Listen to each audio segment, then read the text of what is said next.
Hello, and welcome to US History and Elections. Today we're going to be looking at some of the Senate races happening this cycle. And usually when we talk about the Senate races happening in 2024, we are talking about the highly competitive and highly focused races such as the open Senate race in Michigan, the open Senate race in Arizona, the two Republican states that currently have Democratic senators such as John Tester, Montana, and Sherrod Brown in Ohio. But today we're going to be looking at something slightly different.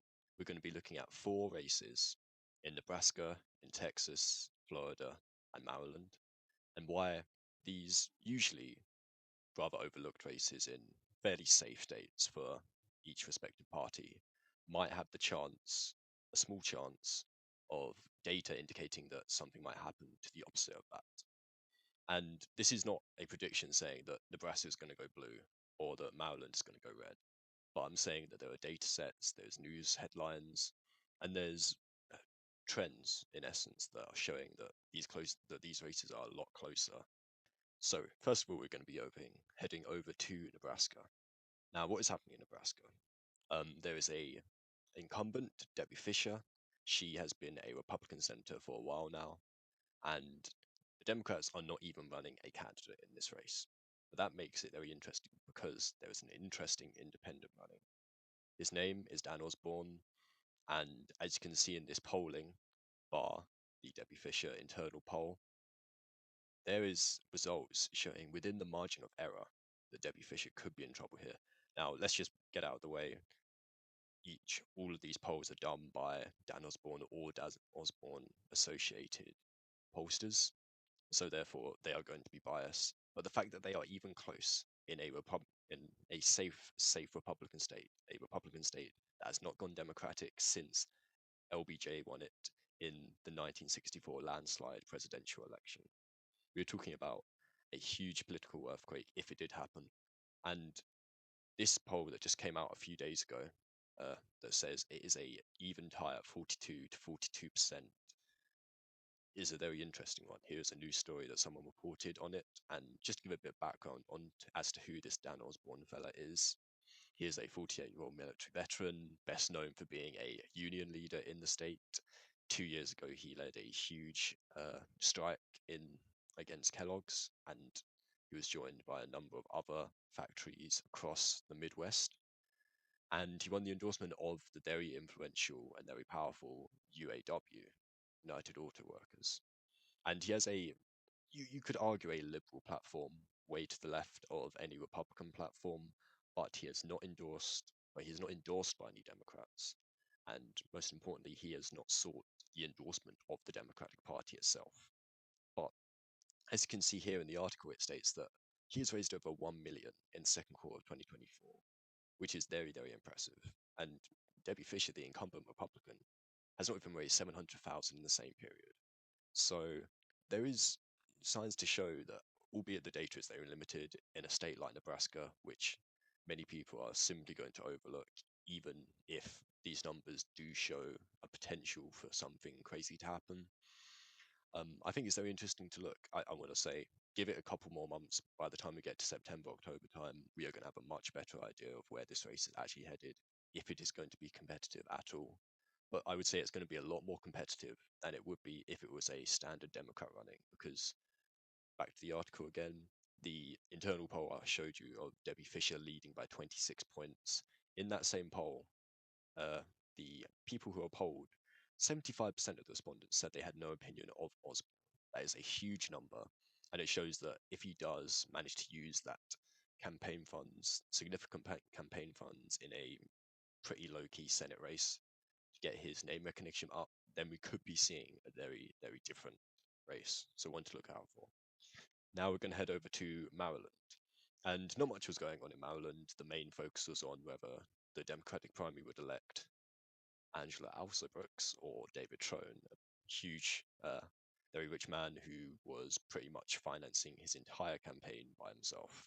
But Alsobrooks won the Democratic primary, but around this time, Larry Hogan, the popular former Republican governor in a solid Democratic state, announced his candidacy and won the Republican primary.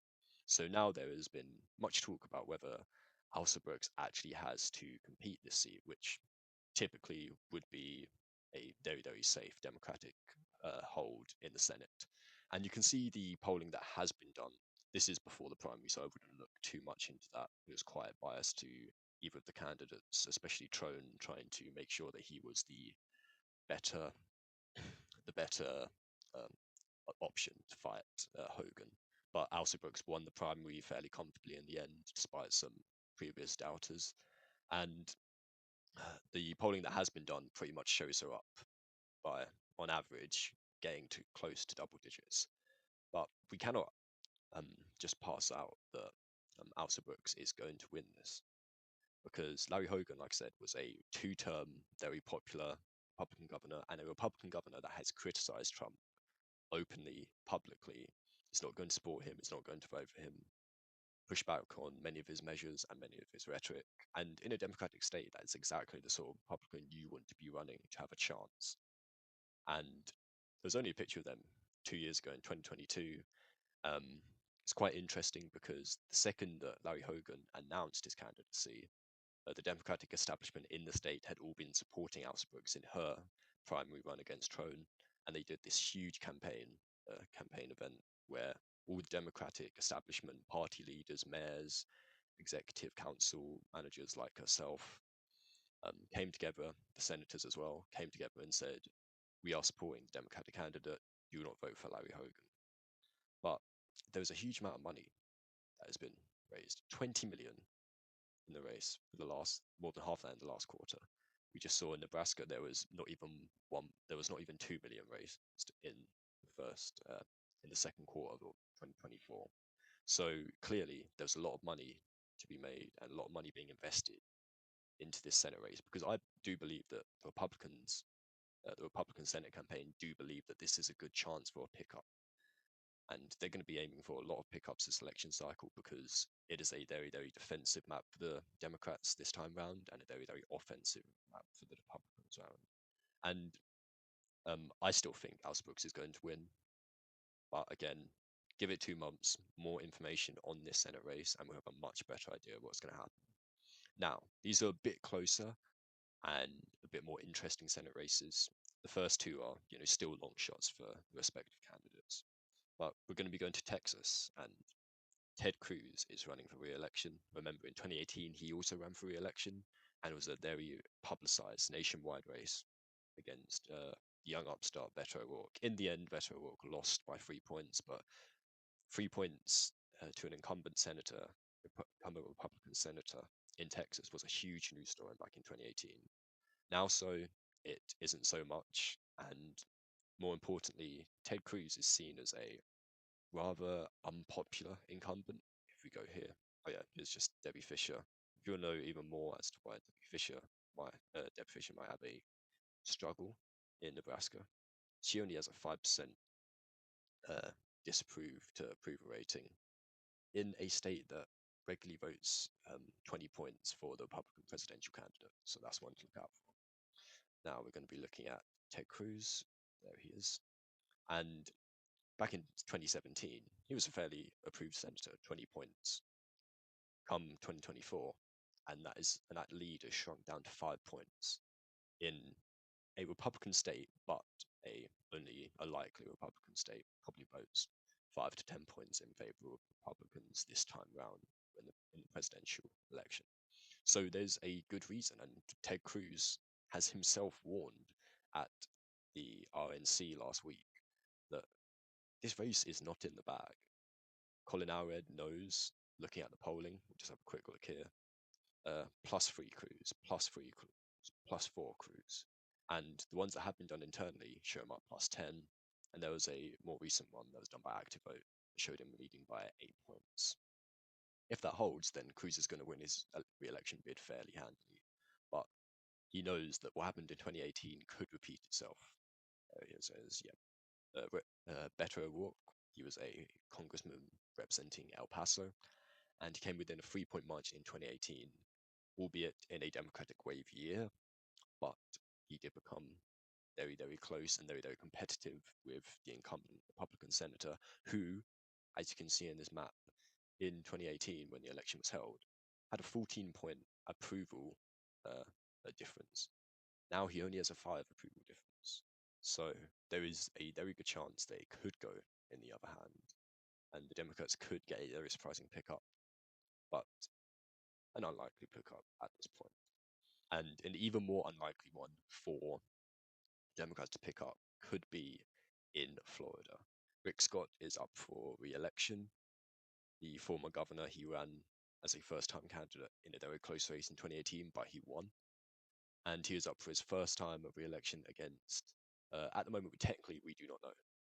As you can see in this news article, there is a Democratic primary that has not happened yet, but for all intents and purposes, Debbie Mukasey-Powell is going to win this Democratic primary because she has experience in the House. She lost to the Miami-Dade mayor 2 election cycles ago, I believe, but she was a Democratic House.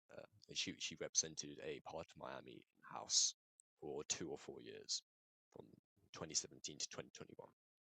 And as you can see in this polling, she is well and ahead of the of the candidate in second place. Um, and as this, what's it show? Oh, it doesn't show in here. But Mukasey-Powell has raised close to $12 million already. I know a lot of the national campaign likes to focus on Florida for some reason, even though at the presidential level it is almost completely out of reach for the Democratic Party. But as you can see in this polling, it is fairly close in some of them. Only 2 points, that's margin of error territory, and 4 points for Scott in that area. So there should be some area of concern for Rick Scott not to take this too seriously. If we look at his popularity rating very quickly, I believe he is a fairly, not Tim Scott, Rick Scott. I believe he is a fairly popular candidate. I mean, in Florida, that is pretty much how the party. I mean, that is probably the 6 point difference between approve and disapprove. That is pretty much how Florida is going to vote, if not even more, in favor of the Republicans. So he's pretty much in line with what you would expect for a standard senator. We can compare him to Marco Rubio very quickly, just to see if he is more, more about the same. I think Rubio is slightly more popular, but there is very little in this. But as you can see with the polling, this race could be close, but then you see this, and then Scott is leading by 13 points.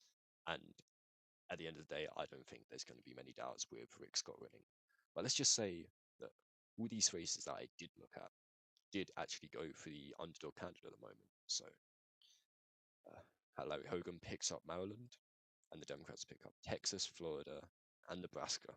And it seems ridiculous saying this, but that is a genuine possibility, but a possibility that is very unlikely. Of course, if it goes the other way, then the Republicans hold on to their 3 seats and the Democrats hold on to Maryland. But again, let's go back to what it was.